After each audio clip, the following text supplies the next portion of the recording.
स्वागत है आपका कथा सखी में। हाजिर है आपकी सखी आज एक और नई कहानी लेकर।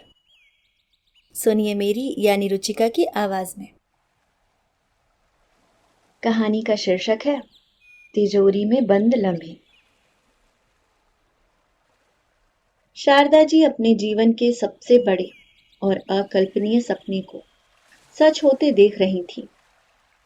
उनके बेटे अमित ने दिल्ली के एक बेहद पॉश इलाके में अपना नया 3 बेडरूम का आलीशान फ्लैट खरीदा था।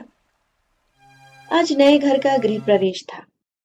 चारों तरफ गेंदे के फूलों और अगरबत्ती की महक तैर रही थी। रिश्तेदार आ रहे थे, बधाइयों का तांता लगा था और नए रेशमी सूट में सजी उनकी बहू कल्याणी रसोई से लेकर मेहमानों के स्वागत तक का मोर्चा अकेले संभाले हुए थी। शारदा जी पूरे घर में घूम घूम कर दीवारों के आलीशान आइवरी रंग, इटालियन मार्बल, झूमर और कीमती पर्दों को निहार रही थी। उनका सीना गर्व से चौड़ा हो रहा था। आखिर उनके दिवंगत पति की मामूली क्लर्क की नौकरी और जीवन भर की तंगहाली के बाद उनके बेटे ने इतनी बड़ी कामयाबी हासिल की थी। शाम ढली, मेहमान एक एक कर विदा हो गए। अब घर को समेटने और सामान को सही जगह पर लगाने की बारी आई। कल्याणी रसोई में बिल्कुल नए चमचमाते बर्तनों को मॉड्यूलर किचन के ड्रॉर्स में व्यवस्थित कर रही थी। तभी शारदा जी दबे पांव अपने हाथ में 3-4 पुराने घिसे पिटे प्लास्टिक के डिब्बे, कुछ खाली कांच की शीशियां और एक मुड़ा तोड़ा पुराना अखबार लेकर रसोई में आई। कल्याणी, ये डिब्बे और बोतलें सिंक के नीचे वाले कैबिनेट में रख दो, बहुत काम के हैं। कभी घी रखने तो कभी अचार रखने के काम आएंगे, शारदा जी ने हिदायत देते हुए कहा। कल्याणी ने उन घिसे पिटे प्लास्टिक के डिब्बों को देखा, जिन पर से विज्ञापनों के लेबल भी आधे उखड़े हुए थे। उसने बहुत शांत और सधे हुए स्वर में कहा, मम्मी जी, इस नए मॉड्यूलर किचन में हमने सब कुछ कांच और अच्छी क्वालिटी के टपरवेयर का सेट किया है। इन पुराने डिब्बों को यहाँ रखेंगे तो पूरा लुक खराब हो जाएगा, और वैसे भी अब हमें इन चीजों को सहेजने की जरूरत नहीं है।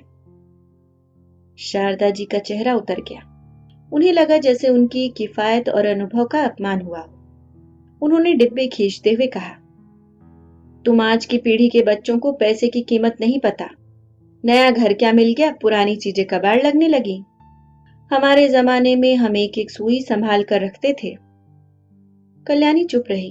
वह बहस नहीं करना चाहती थी, लेकिन उसने वे डिब्बे चुपके से स्टोर रूम के एक कोने में सरका दिए।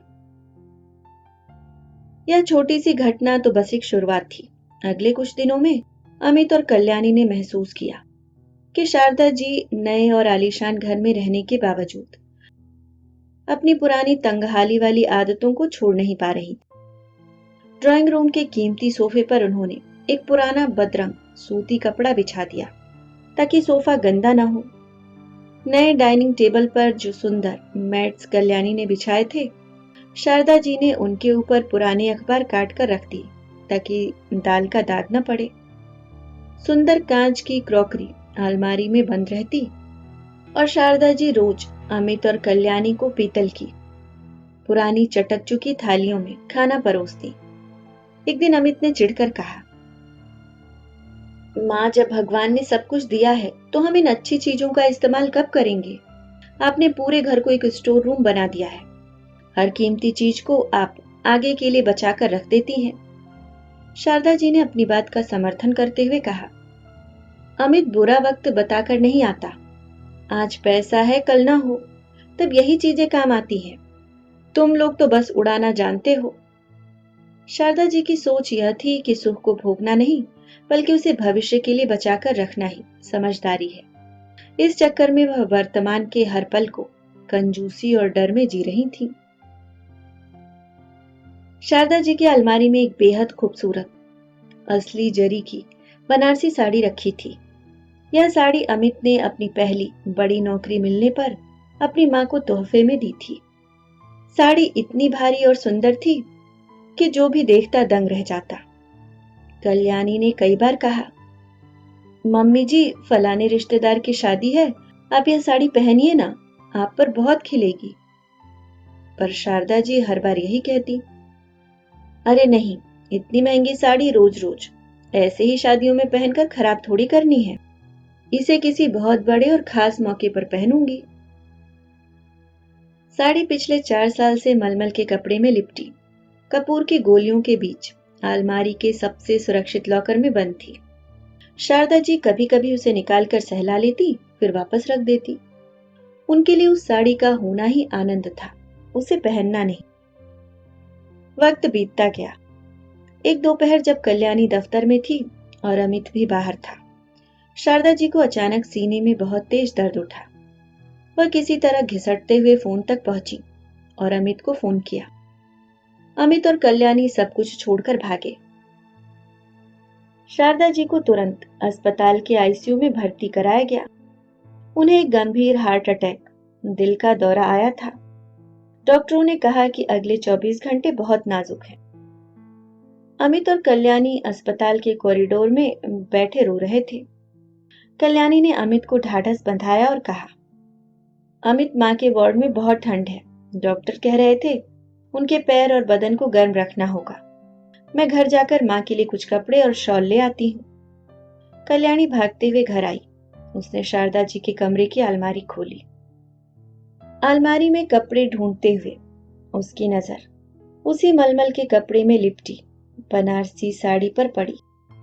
उसने भारी मन से सोचा कि माँ ने जिस साड़ी को पूरी जिंदगी किसी खास मौके के लिए बचाकर रखा, आज वह खुद अस्पताल के बिस्तर पर बेसुध पड़ी है। कल्याणी ने कुछ साधारण सूती साड़ियां और एक शॉल उठाई, पर जैसे ही उसने अलमारी बंद करने के लिए हाथ बढ़ाया, उसकी नजर साड़ी के मलमल के कवर पर पड़ी। समय बीतने और सीलन की वजह से उस कीमती साड़ी के मोड़ों पर से जरी काली पड़ चुकी थी और रेशम के धागे गलकर टूटने लगे थे। वह साड़ी जिसे बिना पहने ही सिर्फ सुरक्षित रखने की कोशिश की गई थी, अलमारी के अंधेरे में ही रखे रखे सड़ चुकी थी। वह अब पहनने लायक नहीं बची थी। कल्याणी की आंखों से आंसू टपक पड़े। उसे समझ आ गया कि मां की बचाने की आदत ने उस खूबसूरत तोहफे को नष्ट कर दिया था। वह साड़ी जिसे कभी एक बार भी बदन पर नहीं सराहा गया था, जिसे सिर्फ सुरक्षित रखने के फेर में दुनिया की हर नजर से छुपाकर रखा गया था, वह अलमारी के उसी अंधेरे में रखे रखे खुद ब खुद सड़ चुकी थी। वह अब किसी काम की नहीं बची थी, वह सिर्फ एक चिथड़ा थी। ईश्वर की कृपा और डॉक्टरों की 24 घंटे की मशक्कत रंग लाई। शारदा जी की हालत में धीरे धीरे सुधार हुआ।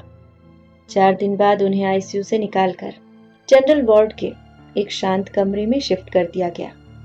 वह बहुत कमजोर हो चुकी थी, चेहरा पीला था, लेकिन उनकी आंखों में मौत के मुंह से लौटकर आने का एक गहरा दार्शनिक सन्नाटा और ठहराव था।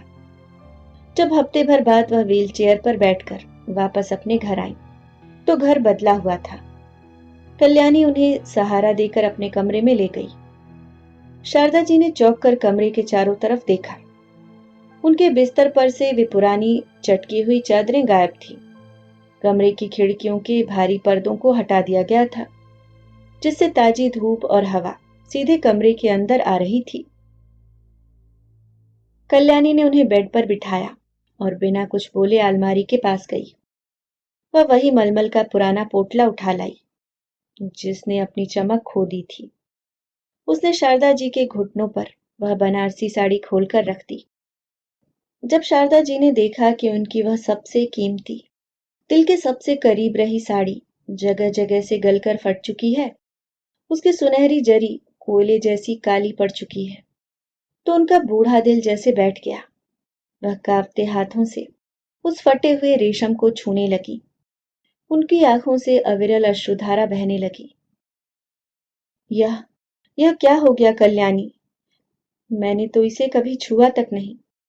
किसी दाग से बचाने के लिए इतनी हिफाजत से लॉकर में लॉक करके रखा था। यह कैसे सड़ गई? शारदा जी की आवाज रुंध गई थी। कल्याणी ने आगे बढ़कर शारदा जी के कांपते हाथों को अपने हाथों में लिया। उनकी आंखों के आंसू पोंछे और बहुत गहरे, ममतामयी स्वर में कहा, मम्मी जी, यही तो जिंदगी का सबसे बड़ा व्याकरण है। जिन चीजों को हम इस्तेमाल नहीं करते, जिन खुशियों को हम सिर्फ भविष्य के डर से टालते रहते हैं, वक्त उन्हें अपने तरीके से अलमारी के अंधेरे में ही सड़ा देता है। चाहे वह ये कीमती साड़ियां हो, नए बर्तन हो या हमारे जीवन के खूबसूरत लम्हे। कल्याणी ने शारदा जी के कंधे पर सिर टिकाते हुए आगे कहा, आप हमेशा इस खौफ में जीती रहीं कि कल कोई आपदा आएगी, कल बुरा वक्त आएगा। पर उस कल के चक्कर में भगवान ने जो इतना सुंदर आज आपके हाथ में दिया था, आपने उसे कभी जिया ही नहीं। सुंदर बर्तनों में खाना खाना, अच्छी साड़ियां पहनना, खुलकर मुस्कुराना, यह सब आपने भविष्य के लिए उधार छोड़ दिया। पर सच तो यह है मम्मी जी कि कल क्या होगा यह कोई नहीं जानता। हम इस दुनिया में मुट्ठी बंद करके आते हैं, पर जाते समय हाथ बिल्कुल खाली होते हैं। पीछे तिजोरियों में बंद सामान नहीं रहता, पीछे सिर्फ यह यादें रह जाती हैं कि हमने अपनी जिंदगी को कितना खुलकर, कितना जिंदा दिली से जिया। शारदा जी कल्याणी की बातें सुन रही थी और उनका हर एक शब्द उनके दिल के आर पार हो रहा था। उन्हें समझ आ गया कि अस्पताल के उस आईसीयू के बिस्तर पर उनके साथ उनकी कोई बचत, कोई पुराना डिब्बा या अलमारी का लॉकर नहीं गया था। अगर कुछ उनके साथ था तो वह था अमित और कल्याणी का प्यार। शारदा जी को जैसे अपनी पूरी जिंदगी का सार समझ आ गया। उन्होंने कल्याणी को गले से लगा लिया। अगले दिन सुबह अमित जब ड्राइंग रूम में आया तो उसने देखा कि सोफे के वे पुराने बदरंग कपड़े गायब थे। डाइनिंग टेबल पर सुंदर मैट्स चमचमा रहे थे और रसोई से शारदा जी की हंसने की आवाज आ रही थी, जो आज कल्याणी के लाए नए कांच के कपों में सबको चाय परोस रही थी। आज उनके चेहरे पर भविष्य का कोई खौफ नहीं था, बल्कि वर्तमान को खुलकर जीने का एक नया संतोष था। दोस्तों, ये कहानी भी हमें सिखाती है कि बचत करना अच्छी बात है, लेकिन भविष्य के अत्यधिक डर में अपने आज को मार देना बुद्धिमानी नहीं है। जो साधन आपके पास है उनका उपयोग और आनंद समय रहते कर लेना चाहिए। यदि आपको यह कहानी पसंद आई हो तो वीडियो को लाइक जरूर करें और चैनल को सब्सक्राइब करना ना भूलें। धन्यवाद।